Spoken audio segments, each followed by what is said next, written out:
Hello there, good morning. This is Nick Stern with Robert O. Stern Financial Services. Thanks for tuning in. I'm a certified financial planner here in Amherst, Massachusetts. It's March and it's almost spring. I was outside last month and I was really excited about it. It's actually really nice today, but there's a lot of snow on the ground, and just to switch it up, I decided to do it back in my office. Anyway, so for this month's topic discussion, I wanted to focus a little bit more on the analytical side of investing. And just to go over some key things to consider when analyzing an investment. There is a lot of good information out there, and I would say that there is no one way or one metric or one measure, so to speak, that says, yes, this is a good investment, or no, this is not a good investment. I just want to put out first and foremost that the most important thing over anything when it comes to any type of investments is whether or not it aligns with your own personal goals. If it does not align with your personal goals, or it does not align with your risk tolerance, then it's probably not a good investment for you. People judge success on many different things. Some people judge success on monetary aspects. Other people judge success on happiness. What that has to do with is their own personal preference or what they perceive as success. So similar when it comes to an investment, somebody may judge their success or whether or not an investment is good based on their own criteria. So the point is, when it comes to an investment, first and foremost, you need to have, or I would highly recommend you have your own criteria so that you can judge based on that criteria, first and foremost, whether or not the investment that you're looking at even makes sense to look into further to see whether or not it's worth pursuing. So now that we're beyond setting your own criteria, and it has to make sense and it has to align with your own goals and objectives, and also, by the way, your own financial situation. So there could be some investments out there that more or less tie up your invested capital for X amount of time, several years. Usually on investments like that, there's going to be restrictions that you have to meet certain criteria financially in order to be eligible to invest in something like that. That has to do with what's called liquidity. Liquidity means how fast you can convert your investment or your capital into cash. So it's important that you also assess that. There can be good areas on an illiquid investment, but again, it has to do with your own goals, your own financial situation, and whether or not you actually qualify to do that. So anyway, I kind of went on a tangent there. Let's get back to just overall assessments. So let's assume that you are looking at a specific company to invest in.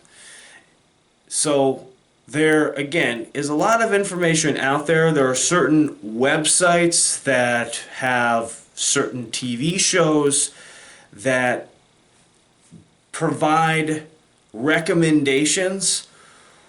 When you watch those TV shows, I really want to caution you, because those TV shows or those people that are talking to you about a certain company or companies, they have absolutely no idea what your own financial situation is, what your risk tolerance level is, and what your goals and objectives are. They are just saying something, whatever they think, based on probably information that we don't actually know what's going on behind closed doors. I mean, if you really want to look more into it, I would suggest that if you're watching a TV show or somebody that's touting certain companies based on whatever their analysis may be, look into their own personal funds if they of course have one, and whether or not they own it or they're selling it or something like that, because a lot of times there can be some for lack of a better term, kind of not self-dealing, but they're helping themselves. So really, they're not making a recommendation to do something based on what's best for you. They're making a recommendation on what's best for them, and they're getting paid to say these things. So just keep that in mind when you're watching TV shows or reading whatever out there. Make sure you take notice of any disclosure statements, whether or not they in fact own or not own, or they're going to initiate any positions in a particular company.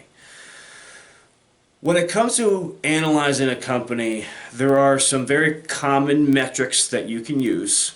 And again, what I said at the very beginning is that not one of these metrics alone does not indicate that this company is good or bad. Or maybe one metric says, well, yes, this looks good, and another piece says, no, it looks bad. That's why you have to really look at the whole picture. And there are a number of different types of philosophies out there on how to analyze a specific company. I would urge you to understand the basics, get a good idea of kind of the different facets of company analysis, and then develop something that's going to, of course, fit with your own goals and align with your objectives or your feelings towards it. If there was a one-size-fits-all, then the saying, everybody would be doing it. But in reality, they're not.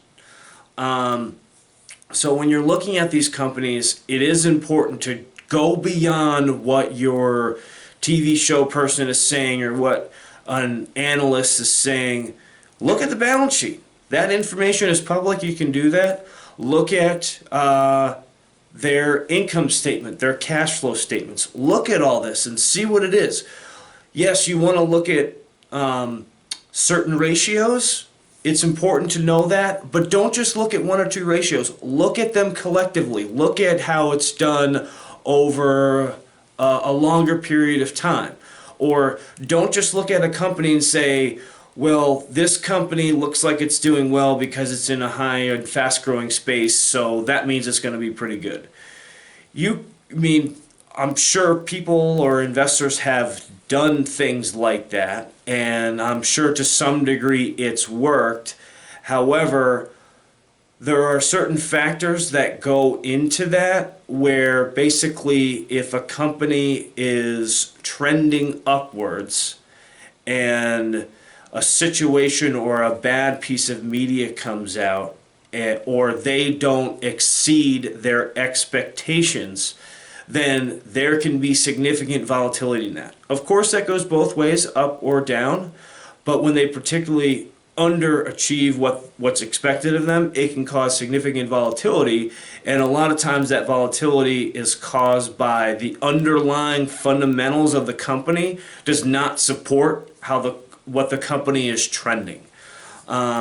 So keep all that in mind. There's another type of analysis that doesn't really look at fundamentals of a company or a balance sheet or anything. It's called technical analysis, and it has to do with quite a bit of charting using current information and evaluating companies that way.